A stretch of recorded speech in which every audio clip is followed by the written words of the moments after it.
Pozdravljeni vsi skupaj in dobrodošli v oddaji Tedenski judovski svet na i24 News English. Sem Emily Francis. Vsak teden se osredotočamo na zgodbe, vprašanja in osebnosti, ki so zanimive za Jude, tako tukaj v Izraelu, kot tudi po vsej diaspori v svetovni judovski skupnosti. In kot vedno začnemo z našimi najpomembnejšimi zgodbami iz judovskega sveta ta teden. Poglejte. Velika Britanija zdaj drastično povečuje zaščito za svojo judovsko skupnost. Vlada je obljubila več kot 250 milijonov funtov v naslednjih 3 letih za ukrepitev varnosti okoli sinagog, šol in skupnostnih centrov po valu antisemitskih napadov. Paket vključuje več kot 500 dodatnih policistov po vsej Angliji in Walesu. Nemčija sprejema ukrepe, da bi zanikanje pravice Izraela do obstoja postalo kaznivo dejanje. Državni parlament je podprl predlog zakona, ki predvideva kazni do 5 let zapora za javno zanikanje obstoja judovske države ali pozivanje k njenemu uničenju. Francija je prvič obeležila državni dan spomina v čast Alfredu Dreyfusu natanko 120 let potem, ko je bil judovski častnik oproščen izdaje. Alfred Dreyfus je bil lažno obtožen vohunjenja za Nemčijo v enem najbolj razvpitih antisemitskih procesov v zgodovini in je postal simbol krivice, preden je bil končno oproščen. Predsednik Emmanuel Macron je opozoril, da se stari demoni antisemitizma znova pojavljajo. Selitev Judov iz Francije v Izrael se še naprej povečuje. Še 230 novih priseljencev je ta teden prispelo v Izrael v okviru vladne poletne operacije Alija. Od 7. oktobra se je več kot 6500 francoskih Judov preselilo v Izrael, pri čemer se je priseljevanje iz Francije v zadnjih 3 letih več kot potrojilo. In končno ima ena najmanjših judovskih skupnosti v Evropi stalni dom. Islandija je v središču Reykjavika odprla svoj prvi judovski center, ki vključuje sinagogo, trgovino s košer izdelki, knjižnico in skupnostni prostor. Kmalu naj bi odprli tudi geotermalni mikve, kar pomeni še en mejnik za približno 300-člansko judovsko skupnost v državi. V redu, začnemo z novo pobudo, katere cilj je mlade Jude z vsega sveta spremeniti v naslednjo generacijo zagovornikov Izraela. Izraelska vlada je odobrila program Masa diplomacija. Nov program, ki udeležencem omogoča praktično usposabljanje na področju javne diplomacije, komuniciranja in vodenja, hkrati pa poglablja njihovo povezanost z judovsko državo. Pobuda prihaja v času, ko Izrael išče nove načine za boj proti naraščajočemu antisemitizmu in dezinformacijam v tujini. Z nami je zdaj Meir Holtz, izvršna direktorica Masa Israel Journey, ki vodi ta program in se nam oglaša iz Jeruzalema. Pozdravljeni in hvala, da ste z nami. Ja, lepo je biti tukaj. Masa je hebrejska beseda, ki pomeni potovanje. Ima veliko globine. Pojasnite, zakaj je ta pobuda zelo pomembna glede na to, kaj Masa kot koncept v resnici predstavlja. Stopil bom korak nazaj in povedal, kaj Masa v resnici je. Torej, pred 22 leti sta nas ustanovila judovska agencija in vlada Izraela, da bi mlade Jude z vsega sveta pripeljali v Izrael na dolgotrajne in pomembne izkušnje. V zadnjih 22 letih smo imeli več kot 220 tisoč udeležencev, ki so prihajali na različne programe. Trudimo se zagotoviti, da smo vedno na tekočem in dodajamo programe, ki so pomembni za potrebe in želje mladih Judov po vsem svetu. In tako so pravzaprav nastali Masa diplomati. V izjemnem partnerstvu z Ministrstvom za zunanje zadeve smo ta program prvič preizkusili lani. In mi smo lani za pilotni projekt res vključili 20 udeležencev iz različnih držav, da bi dobili orodja za javno diplomacijo, izvedeli več o svojem judovstvu, izvedeli več o Izraelu. In upamo, da se bojo tudi bolj sproščeno pogovarjali o teh temah sami s seboj in tudi z drugimi. Prav. No, ena stvar, ki je res vredna omembe pri tem programu je, da smo imeli veliko pripravnikov, ki so šli skozi naš kanal. Vsi so bili, veste, postavljeni v določene niše. Ampak mislim, da smo se v zadnjih nekaj letih naučili, da res potrebujemo diplomate v tujini. Torej, tudi če nekateri od teh študentov, veste, v bistvu se ne morejo preseliti v Izrael, razloži zakaj. To je pravzaprav različica 2.0 tega, kako bi lahko diplomacija izgledala v prihodnosti, ne le z veleposlaniki in ljudmi, ki živijo v različnih delih sveta. To velja za vsakega udeleženca, ki pride na program Masa. Preživljanje daljšega časa v Izraelu že samo po sebi okrepi vašo sposobnost govoriti o Izraelu, govoriti o judovstvu na bolj samozavesten način. V tem posebnem programu izbiramo zelo nadarjene udeležence. Veste, merila in postopek izbire so precej strogi. Lani smo imeli več kot 100 prijaviteljev, ki so se potegovali za teh 20 mest. Ljudje, ki so že zdaj dejavni, bodisi na družbenih omrežjih ali v svojih skupnostih. In jim dajemo orodja, da lahko še boljše upravljajo to, kar že počnejo. Jim omogočamo, da izkoristijo svoj potencial. Ne bomo pošiljali izraelskih ambasadorjev po vsem svetu v velikem številu. Seveda, v vsaki državi, kjer imamo diplomate, je to izjemno. Ampak potrebujemo, da te ljudje naredijo še več. In to ni samo za Izrael, to je za judovsko ljudstvo. To je bolj kot karkoli drugega boj proti antisemitizmu. No, to je nekako državljansko novinarstvo 2.0. V smislu, veste, kot spet vemo, kaj se je zgodilo v zadnjih nekaj letih. Ljudje so postali vplivneži. Govorijo o tem, veste, ljudje, ki običajno ne bi spregovorili. Ampak to je zelo specifična vloga. In zanimiv program je, kako lahko vedno več ljudi, ki predstavljajo majhne lokalne skupnosti, razloži, kako bi to lahko vodilo do boljše situacije za Jude v diaspori.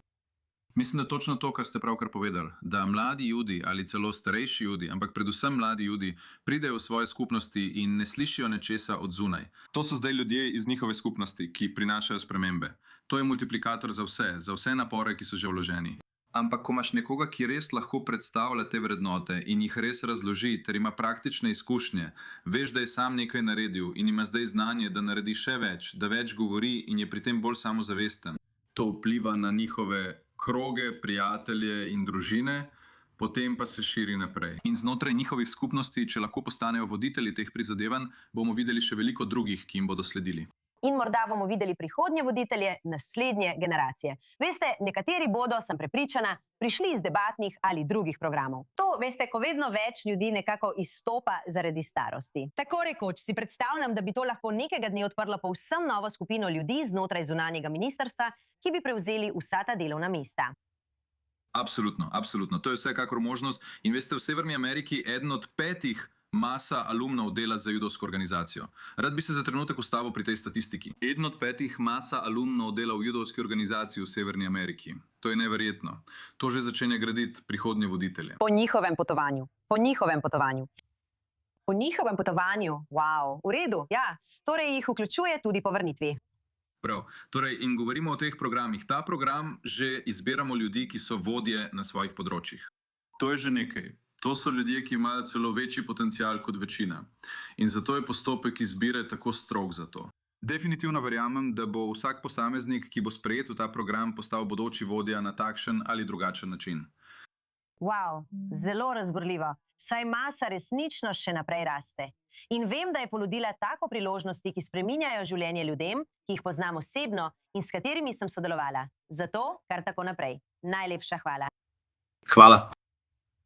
Desetine milijonov ljudi po vsem svetu spremljajo svetovno prvenstvo v nogometu. Pa to še niti ne vključuje vseh tistih, ki so se udeležili različnih tekem. Vemo, da je prišlo do napetega obračuna znanega rivalstva med Anglijo in Argentino. Britanska avtorica nas spominja na pozabljeno poglavje v zgodovini nogometa, kot mu pravimo v Ameriki soccer. In njena nova knjiga Digging Deep razkriva zgodbe 11 judovskih nogometnih zvezd, katerih kariere in življenja so bila prekinjena zaradi holokausta. David Bukover, avtor knjige Digging Deep, ki razkriva zgodbe 11 umorjenih judovskih nogometašev, se nam zdaj pridružuje iz Londona. Pozdravljeni in hvala. Hvala, da ste me povabili. Torej, mislim, da je to precej težka tema, v katero ste se morali poglobiti, sem prepričana, ampak zdaj pa smo tukaj in ves svet spremlja svetovno prvenstvo. Kakšen je vaš splošni občutek glede tega? In kar se tiče judovskih športnikov na splošno, ki igrajo ta šport? No, žal mislim, da je na tem svetovnem prvenstvu samo en judovski udeleženec. Je samo eden in to je Matt Turner, ki je rezervni vratar za Združene države Amerike, ki so zdaj že izpadle. Žal je bil judovski nogomet pred holokaustom zelo priznan. Po njem pa ne več tako. Torej, začnete knjigo z zanimivim opažanjem. Rekli ste, da če večino Judov vprašate, naj poimenujejo velikega nogometaša, bi jih večina ostala brez odgovora. Še posebej Američani. Saj nogometaši niso tako znani kot tisti iz NBA ali NFL, na primer. No, govorim zdaj o nogometnih državah. Torej, če vprašate britanskega juda, naprimer, britanskega juda, ki je nor na nogomet, in če bi takega juda vprašali, kdo je največji brazilski nogometaš vseh časov, bi rekel Pelé. Če bi jih vprašali, kdo je največji argentinski nogometaš vseh časov, bi začeli razpravljati, ali je to Maradona ali Messi in tako naprej. Ampak če bi jih vprašali, kdo je največji judovski nogometaš vseh časov, ne bi vedeli odgovora. Pravzaprav bi se verjetno začeli smehljati, celo smejati. Toda, ko se smehljajo ali smejijo, se v resnici smejijo holokaustu. Smejijo se uničenju judovskega kolektivnega spomina po holokaustu. Ker se je zgodilo to, da so ti veliki judovski nogometaši obstajali v mislih mnogih ljudi, ki so bili prav tako umorjeni. In zato se je zgodba ustavila na mestu. Wow. Torej je to raziskovanje trajalo 6 let. Veš, ali je bil kakšen poseben igralec, ki je bil nekakšen povod za tako podroben, dolgoročen projekt? No, moja zadnja knjiga je bila o Beli Gutmanu, ki je največji judovski nogometni trener vseh časov. Preživel je holokaust na Madžarskem, nato pa je dvakrat osvojil evropski pokal z Benfico iz Lizbone. In ko sem raziskoval njegovo življenje, sem odkril povsem nov svet. Svet, za katerega sploh nisem vedel, čeprav sem strasten nogometni navdušenec in sem to že od zelo zgodnjih let. Poleg tega me zelo zanima tudi judovska zgodovina. O tej zgodovini nisem vedel ničesar. Toda ko sem bral o Bili Gutmanu, sem odkril ta svet. Ker so bili njegovi soigralci, trenerji, navijači, vsi, toliko ljudi, ki so bili vpleteni v nogomet v srednji in vzhodni Evropi. Judje. In imeli so zelo pomembno vlogo pri razvoju nogometa, kot ga razumemo danes. Wow, to je res, res fascinantno. Slišiš tudi, kako je holokaust vplival na toliko športov. Mislim, slišiš zgodbe o boksarjih. Mislim, bilo je veliko res odličnih, veš, rokoborcev, boksarjev, ki so morali mnogi med njimi zabavati naciste v taboriščih. Slišali smo nekaj teh zgodb. Predstavljam si, da to zajema veliko športov, ne samo nogomet. Seveda, res je. In jaz sem se osredotočil na nogomet iz 2 razlogov. Prvič, to je moja strast. In da sem opravil raziskavo na tej ravni, kot si rekel, sem potreboval 6 let. Potrebno je imeti strast, da to dokončaš. Ampak nogomet je seveda tudi najbolj priljubljen šport na svetu. In kar mi je ta knjiga omogočila, poleg tega, da sem povedal zgodbe teh 11 igralcev, je bilo to, da sem moral seveda opisati njihovo življenjsko situacijo, njihovo ozadje in kaj se jim je na koncu dejansko zgodilo. Uspelo mi je govoriti o zgodovini judovskega 20. stoletja, o sionizmu in o rojstvu Izraela skozi zgodbe teh 11 igralcev. Veste, ena stvar, seveda vemo, da je nogomet verjetno najbolj priljubljen šport na svetu. Jaz tega ne morem zagotovo trditi, to boste seveda vedeli, vendar vsi izraelski otroci sanjajo o tem, da bi bili kot Messi ali Ronaldo. Torej, razložite občutek, ko se krog sklene. Tukaj smo v Izraelu. Država je nastala in tukaj odrašča veliko obetavnih športnikov. Prav zdaj, ko govorimo. No, upam, da se mi bo uresničila želja, da bi bila moja knjiga prevedena v hebrejščino. In upam, da bodo mladi nogometaši v Izraelu cenili, da nadaljujejo slavno in bogato tradicijo velikih judovskih nogometašev. In mislim, da je Izraelu primanjkovalo tega, čeprav so skozi leta ustvarili zelo dobre nogometaše.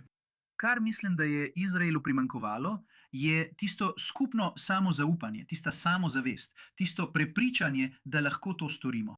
In mislim, da če bodo razumeli, da so nasledniki velike tradicije, jim bo to povečalo samozavest in jih vodilo do večjega uspeha. No, pravkar smo zaključili tudi makabijske igre Baka, kar je bilo odlično, saj je toliko igralcev prišlo in bilo v Izraelu. Mislim, res je veliko ponosa nad športnostjo in ponovnim vzponom. Seveda, in veste, nogomet in šport imata med Judi bogato zgodovino in res sta se pojavila z nastankom cionističnega gibanja. Cionistični filozof Max Nordau je prišel na idejo mišičastega judovstva. Verjel je, da bi morali Judi zapustiti svoj verski način življenja v ješivah, se spraviti v formo in postati zdravi. Morali bi se ukvarjati s športom in se naučiti braniti svojo domovino. In tako se je vse začelo. In obstaja velika tradicija cionističnih nogometnih klubov, cionističnih športnih klubov po vsej srednji in vzhodnji Evropi. In izraelski klubi danes, Makabi, Hapoel, so nasledniki te velike tradicije. Ja, še ena stvar. Vem, da je to malo naključno vprašanje in ti veš bolje kot jaz, ker poznaš nogomet. Ali lahko Davida Beckhama štejemo za judovskega nogometaša? Ker ali ni tako, da je odkrito povedal, da ima judovskega starega starša, kaj ne? Pravilno, res je. In mislim, da so Judje res iskali kogarkoli, kakšnega odličnega nogometaša, ki bi ga lahko šteli za svojega in rekli, da je Jud. Mislim, bodimo iskreni, Beckham ima morda judovske korenine, ampak v resnici ni Jud. Ampak prizna, da je imel judovskega starega starša, kaj ne? Mislim, to je javno. O tem govori odkrito, drži? O tem je popolnoma odprt. Ampak v zgodovini so veliki Judi, ki jih lahko štejemo za svoje in bi morali črpati navdih tudi iz njih. Neverjetno. Najlepša hvala, zelo zanimiva knjiga. In čestitke. Vem, da je bil to res projekt iz čiste predanosti. Prepričana sem, da ste nekoliko razočarani nad izidom. Ampak se nam glede na poraz zdi, da ste kar zadovoljni. Seveda, vedno bo še naslednjič. Točno tako. Hvala. Odraščala sem na majhnem mošavu v Izraelu in postala svetovalka predsednika Trumpa za NLP-je. Harvardski astrofizik, profesor Avi Loeb, zdaj vodi znanstveno pobudo Bele hiše za preučevanje neidentificiranih zračnih pojavov ali UAP-jev. In zdaj se nam pridružuje. Prosim, zaploskajte Avi Loebu, za katerega se je izkazalo, da je imel prav. Še ne. Pred nekaj leti sem te intervjuvala glede tistega havajskega, Joana, pozabila sem ime. In takrat so vsi napadali nate. In tukaj si, profesionalna fizičarka in nihče se prej ni izpostavil. Ampak vedela si, o čem govoriš. Kaj ti je dalo pogum, da te ni brigalo, kaj so ljudje govorili vsa ta leta nazaj? Hvala, da ste me povabili. Res sem odraščala na kmetiji in manj mi je mar za to, kaj ljudje pravijo, kot za naravo. Veste, kot znanstvenik imam privilegij ohranjati svojo otroško radovednost. In najbolj temeljno vprašanje o znanosti je, ali smo sami. Kajti, če imamo sosede v našem kozmičnem okolju, to pomeni, da morda nismo na vrhu prehranjevalne verige. Kozmično gledano. In tudi, veste, od njih bi se lahko naučili nove znanosti, novih tehnologij. To bi pomenilo, da če verjamete v Boga, Bog ni starš samo enemu otroku. In veste, to bi nas navdihnilo, namesto da bi se osredotočali na konflikte na površju, na dvodimenzionalni površini te skale, zagotovo. Na kateri smo se rodili, bi bili navdihnjeni, da razmislimo o tridimenzionalnem medzvezdnem prostoru, ki ga lahko raziskujemo. In tako mislim, da bo to zelo spodbudno sporočilo za človeštvo. Vsi smo v istem čolnu. In če imamo soseda, veste, ki trka na vrata, Ki je pametnejši od nas, bi se morali vseeno želeti učiti od njega. no, trkanje na vrata zelo pogosto prepriča družinske člane, da nehajo z glasnimi prepiri in se osredotočijo na obiskovalce. Tako da to je moje upanje za prihodnost, toda trenutno nimamo dokončnih dokazov. Ampak res, leta 2017 smo imeli medzvezdni objekt, ki je bil videti zelo nenavadno. Bil je ploščat po svoji obliki, od sonca ga je odrivala neka skrivnostna sila, ki ni bila gravitacija in ni kazal nobenega izhlapevanja, kot to počnejo kometi. Zato sem predlagal, da je morda tehnološkega izvora. In zdaj ameriška vlada objavlja dokumente, ki so povezani z neidentificiranimi predmeti. To so predmeti, ki jih Pentagon in obveščevalne agencije ne morejo razložiti. In mislili bi, da bi bili zelo zadržani pri razkritju tega dejstva, ker to pomeni, da ne opravljajo svojega dela. Ampak zakaj je bilo vse te leta zaprto? Vsi smo ugibali, zakaj? Zakaj je bilo tako pomembno, da se to skriva? Mislim, pogovarjali smo se, veš, o tisti zvezdi z 8 kraki, vsi so o tem govorili že mesece. Zakaj je moralo biti to tako velika skrivnost? Prvi razlog je, da je bilo veliko teh podatkov pridobljenih s pomočjo zaupnih senzorjev. To so senzori, za katere vlada ZDA noče, da bi sovražne države vedele zanje. Drugi razlog pa je seveda ta, da birokrati, kadar ne morejo ugotoviti stvari, nočejo priznati, da ne opravljajo svojega dela. Preprosto to pospravijo v predal. In tako znake tajnosti ponujajo zelo priročno rešitev za to, da ameriški kongres ne bi pregledoval teh lukenj v obrambi Združenih držav. Zato je predsednik Trump nedavno izdal direktivo, da se objavijo vse informacije, ki nimajo posledic za nacionalno varnost. In videli smo 4 objave, ki si jih je ogledalo 2 milijardi ljudi po vsem svetu, kar je precej izjemno. Ne poznam nobene druge spletne strani, ki bi imela v 2 mesecih 2 milijardi gledalcev. Torej je to tema, ki zelo zanima splošno javnost. To tudi navdihuje otroke, da postanejo znanstveniki. Ja, točno tako, vidim to. Obožujem te stvari. O tem bi lahko govorila ves dan. Sem ena tistih otrok, ki bi samo sedela, se spraševala in gledala v zvezde. Tako da razumem. Če ne bi postala novinarka, bi morda sama postala astrofizičarka. Ampak res kljub temu, zdaj intervjuvajo pilote, uradne osebe, ki pravijo, da so to videli. Ljudje pa se bojijo, da bi se jim posmehovali. Ampak, gledamo te posnetke. Kaj? Situacija je precej drugačna kot v scenariju Stevena Spielberga v nedavnem filmu Dan razkritja, kjer glavni liki z avtomobilom trčijo v premikajoči se vlak. Veste, moj avto je cel in pravzaprav me je ameriška vlada prosila za nasvet kot znanstvenika glede te zadeve. Torej, veste, pri znanosti je tako, da smo večino časa v stanju negotovosti, ker nimamo dovolj namigov, dovolj dokazov. In to je delo detektiva. In lahko napredujemo tako, da zbiramo nove podatke ali analiziramo pretekle podatke. Zato moramo razviti nove senzorje. Ali če ima vlada uporabne podatke, jih moj svet skuša pridobiti, da jih lahko analiziramo. In upam, da bomo lahko napredovali pri tem. Obstajata 2 možnosti. Ali imamo opravka s tehnologijami, ki jih je ustvaril človek, v tem primeru gre za vprašanje nacionalne varnosti. Prav, pa kako vidiš, da gre gor, dol, v stran? Jaz sem kot brez pogonskega sredstva. Bom človek. No, Dal ti bom primer. Predstavljaj si laserske žarke, ki ustvarijo vročo točko v atmosferi. To je kot pika laserja, ki se premika naokoli in spravlja mačke ob pamet.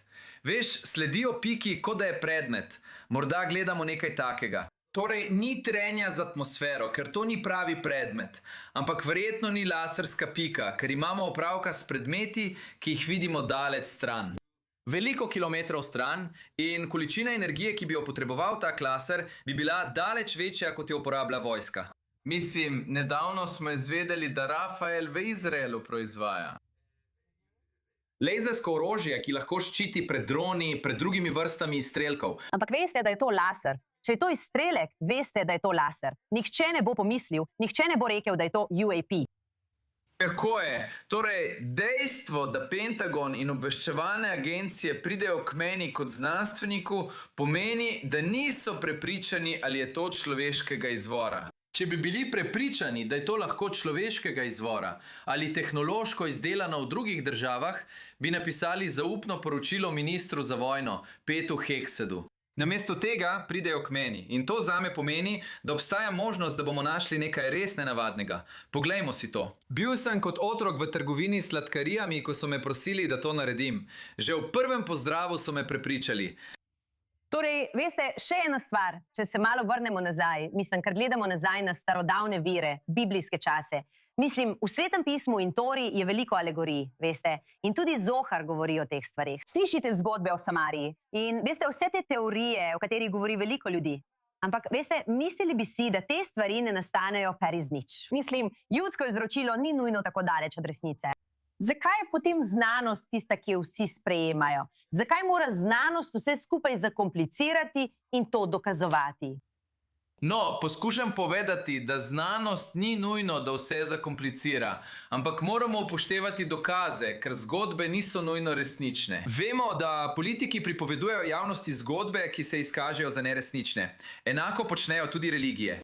Torej, način, da napredujemo, je zbiranje dokazov, sledi, ki nas bodo vodile k resnici. To je razlika. In seveda traja več časa upraviti trdo delo, kot pripovedovati zgodbe. Zato pravim, da imejmo oči uprte v krogle, o katerih poročajo. Ne na družbenih omrežjih. Prav. Tako kot pravijo košarkarski trenerji, imej oči na žogi, ne na občinstvu. In to moramo narediti. Zdaj, mogoče je, veste, da so nas v preteklosti obiskali. Pravzaprav so ljudje veliko svojih trenutnih sposobnosti pridobili zaradi nasvetov, ki smo jih dobili od obiskovalcev, medzvezdnih obiskovalcev. To je mogoče... Samo nimamo prepričljivih dokazov za to. No, upam, da bomo to lahko našli. Zmanjkalo nam je časa. Če mora kdo to najti, si to ti. Moraš dokončati, kar si začela. Zakaj preprosto ne pristanejo tukaj in nam dovolijo vzeti vzorce? Hvala, dal bom vse od sebe. In seveda, tiste velike značilnosti, lahko jih preizkusimo. Če verjamete v Boga, bi to pomenilo, da Bog ni star samo enemu otroku. To je smiselno. Najlepša hvala. Avi, lahko bi govorila v nedogled. Morali bova nadaljevati ta pogovor kasneje. Obožujem te stvari. Najlepša hvala. Hvala, da ste me povabili. In to je vse za tokratno epizodo oddaje Jewish World Weekly. Obiščete lahko YouTube kanal E24 News English, našo spletno stran, družbena omrežja, vse, da si ogledate to in druge epizode. Sem Emily Francis, najlepša hvala za ogled in šalom iz Tel Aviva.